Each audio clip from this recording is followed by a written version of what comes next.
So the purpose of this video is to teach you the basics of sketching. So sketches are 2D drawings that are the beginning of making most shapes in Fusion 360.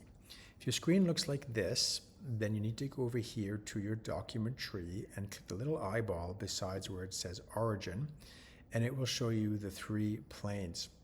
These are really important because you need to decide if you want to draw your sketch flat on the ground like that, or if you want to draw it on vertically on this plane or vertically on this plane. So you kind of need to plan out your sketch ahead of time a little bit. I'm going to draw one on this plane here, which is also called the XZ plane. Okay, that's because it runs along these red and blue lines, which are the X and Z lines, and the green line is the Y line. So you want to kind of check where these 3, they're called axes, where they go on your Fusion, because they can change around a little bit. So when you're watching tutorials, you want to make sure that your Fusion is set up the same way as the tutorial. So I'm going to go here, I'm going to create sketch, and now I need to select my plane, and you'll see it automatically orients the Fusion window, so you're now looking straight down on that bottom plane. So now you can go up here to create, and you can pick from a number of different shapes to start your sketch with. The ones you use the most often will show up here, but yours might not have the same ones as mine. It'll change, it's kind of dynamic as you use stuff. So we will start with a rectangle, and I'm going to go and get a center point rectangle. And it's really important when you start a sketch that you always anchor your first sketch to this dot in the middle called the origin. And you can see when I hover over, it gets a little blue box over it, and if I click once, it's now anchored my sketch to the origin. And you can see that there's 2 boxes that have shown up, one for the height, which is the one that's in blue right now, and one for the width. And you want to get in the habit of typing in the height and width that you want rather than just trying to eyeball it. So in this particular case, I'm going to make a square. So I'm going to type 100, and you can see it automatically types that in that box. Now, I could click out of here and click the next box, but if you hit the Tab key on your keyboard, it'll automatically switch to the other box. So you can kind of go back and forth without ever having to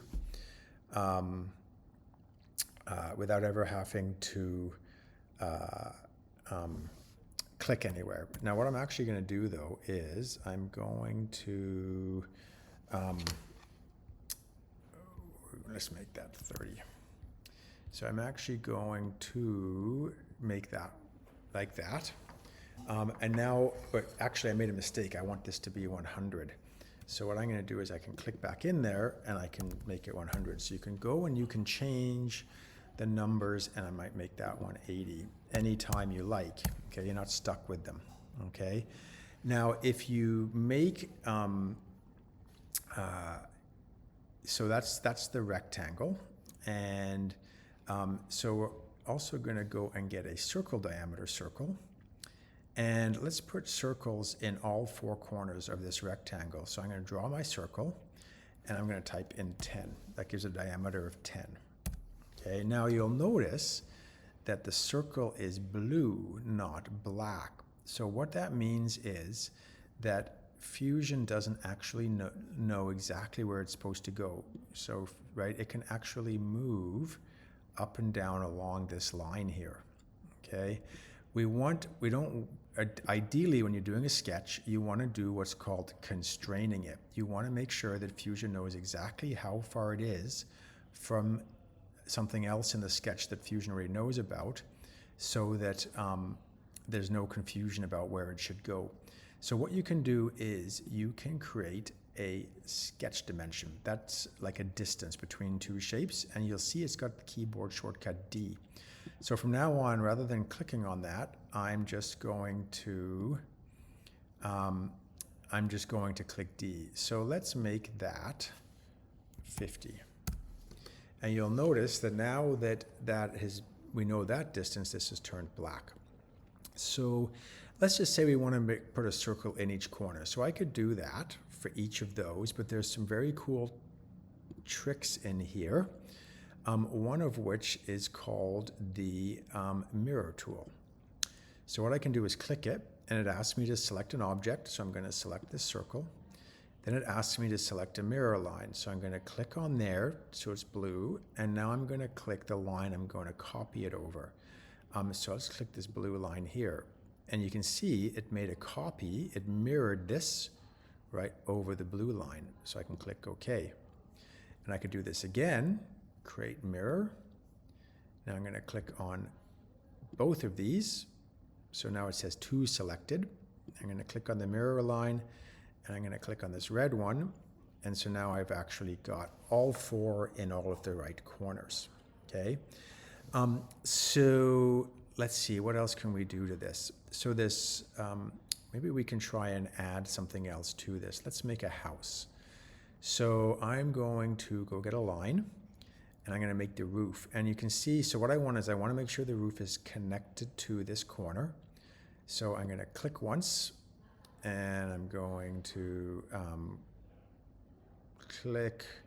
So let's get it to line up with the middle of the roof. So you can see if I drag my cursor over this line here, when I get to the middle, it turns into a triangle, and without clicking, I can just move this up and click, and I'm going to do the same thing over here. Okay, so I've got my roof, but again, you can see that it is blue, right? So let's see what kinds of measurements we can put in here to help it out. So one of them, I'm going to click D again. So rather than a distance measurement, I'm going to click on this line and this line, and now I can put in a angle measurement. So I'm going to make that an angle of 60. Okay, and you can see I've now got my angle 60, so that's not going to work. So this has now gone black. So maybe we will just make that 45. And now we're going to make this one here 45. And so now we've got all of the information. So that's all the information that Fusion needed in order to constrain that one. So last thing we're going to do is we're going to show you a very cool tool in here called the fillet tool. You can use this to round things. So if I click on here and I click on here, you can see that red line already shows up. And then I can put in here the radius of the fillet. So I don't want it to be quite that big, so I'm going to make it 10.